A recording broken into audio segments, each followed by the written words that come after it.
Nofriansah Yosua Huta Barat mengetahui kasus perzinaan dan bisnis haram Irjen Verdi Sambo.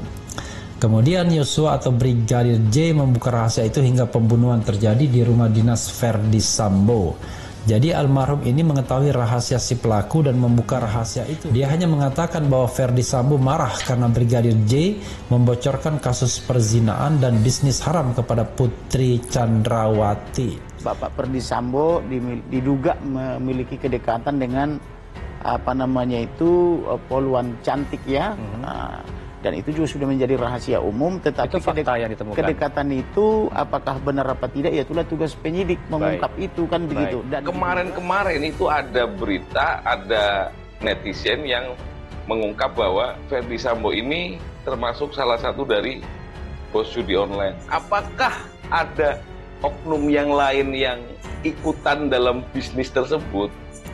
Kita kurang tahu. Ya, itu harus diungkap dan harus menjadi titik balik, turning point bagi Kapolri untuk membenahi institusi Polri ya, sebagai legacy ya, agar diingat orang bahwa ya, Polri zaman Sigit Listio menjadi Polri yang betul-betul menegakkan good governance dan clean government, tidak hanya di bibir saja sebagai lip service.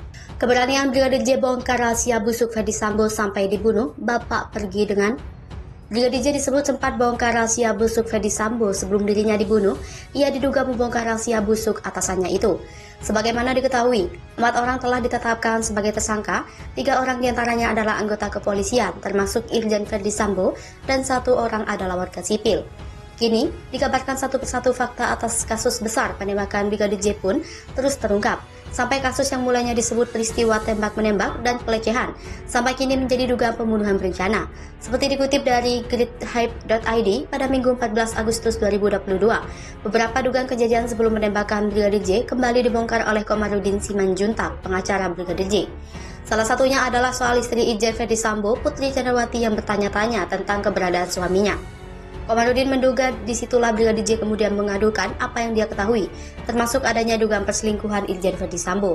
Dia menjelaskan, istri Verdi Sambo beberapa kali sempat bertanya keberadaan Verdi Sambo kepada mendiang Brigadir J. Dari situ, Komarudin melanjutkan lalu ada cekcok antara Irjen Verdi Sambo dan Putri Chandrawati saat di Magelang. Sementara itu, menurut keterangan Hotman Paris Hutapea yang mendengar penuturan mantan kuasa hukum Baradae Muhammad Burhanuddin, istri Irjen Verdi Sambo Putri Chandrawati sudah menangis sejak dari Magelang. Sampai saat ini belum ditemukan respon atau tanggapan dari pihak Verdi Sambo atas pernyataan Komarudin Simanjuntak. Putri istri Verdi Sambo rela beri jatah 2 orang ini demi jaga rahasia soal Brigadir J terbongkar. Hubungan kedekatan Brigadir J dan Putri istri Irjen Verdi Sambo menjadi sorotan.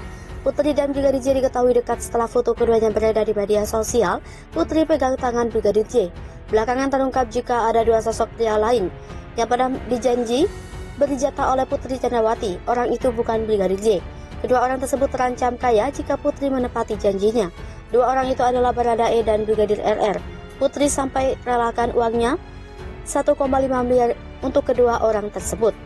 Baradae dijanjikan 1 miliar rupiah untuk uang tutup mulut agar tidak terbongkar kasus pembunuhan Brigadir J. Sementara Brigadir RR hanya diberi jatah 500 juta rupiah. Sebelumnya Baradae mengaku dijanjikan uang senilai 1 miliar rupiah oleh Putri Chandrawati dan suaminya Irjen Verdi Sambo. Uang senilai 1 miliar rupiah tersebut rencananya sebagai balas jasa karena Baradae telah mengeksekusi Brigadir J.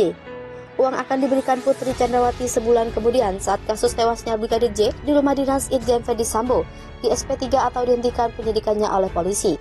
Hal itu dikatakan ex kuasa hukum Baradae, Deoli Payumara, berdasarkan curhatan Baradae kepada dirinya terkait pembunuhan Brigadir J. Menurut Deolipa, pemberi uang nantinya adalah Irjen Verdi Sambo dan Miss X, yang belakangan diketahui adalah Putri Chandrawati. Jadi, Ibu Putri Chandrawati sama Pak Sambo memanggillah si Pak Kuat, Barada Richard dan Barada Riki, dan Brigadir Riki, kata Deolipa di acara kontroversi di akun YouTube Metro TV, Kamis 11 Agustus 2022 malam.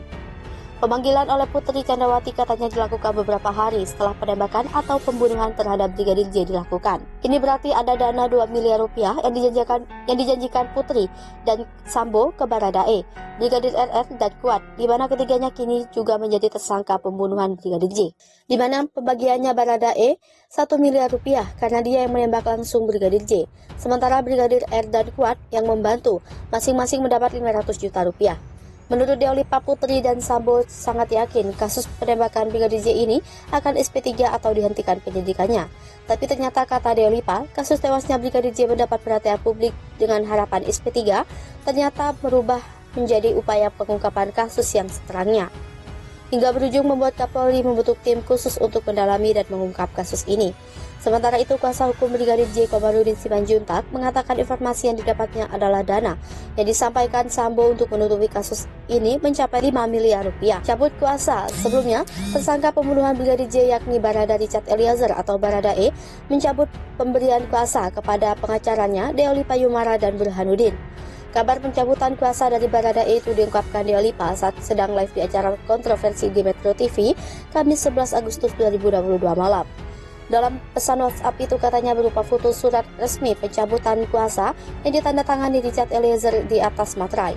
Ia kemudian membacakan surat pencabutan kuasa itu yang disebutkan dalam surat ditandatangani langsung oleh Barada Richard Eliezer. Deolipa menilai surat pencabutan kuasa sangat janggal, apalagi bahasa yang digunakan sangat bahasa hukum dan ia tidak yakin pencabutan kuasa benar-benar atas kemauan Barada Eliezer. Dengan surat itu, kata Deolipa, maka saat ini Barada tidak didampingi pengacara.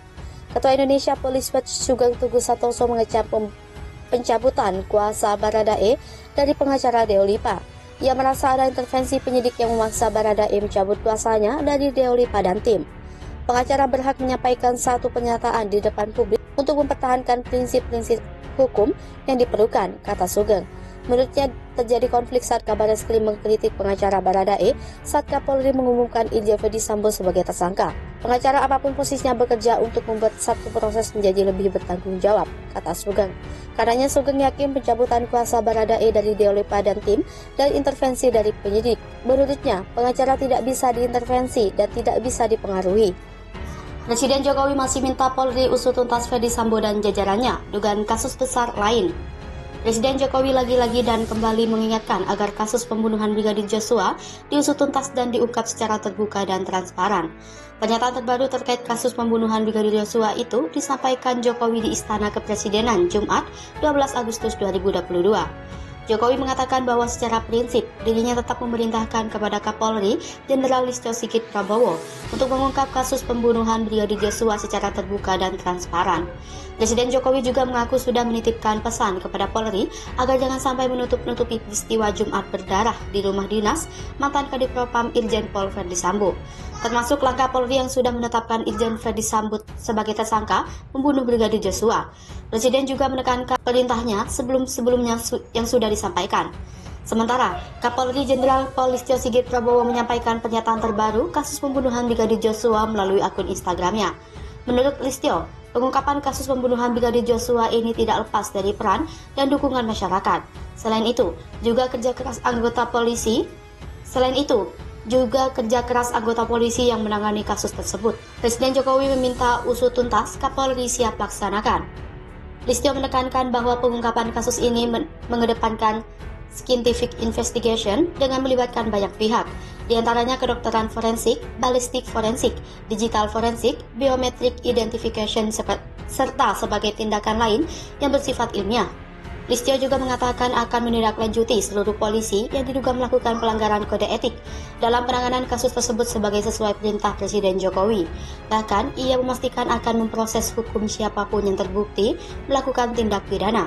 Terakhir, Kapolri menegaskan komitmen untuk mengusut tuntas kasus pembunuhan Brigadir Joshua ini secara akuntabel dan jujur dan transparan.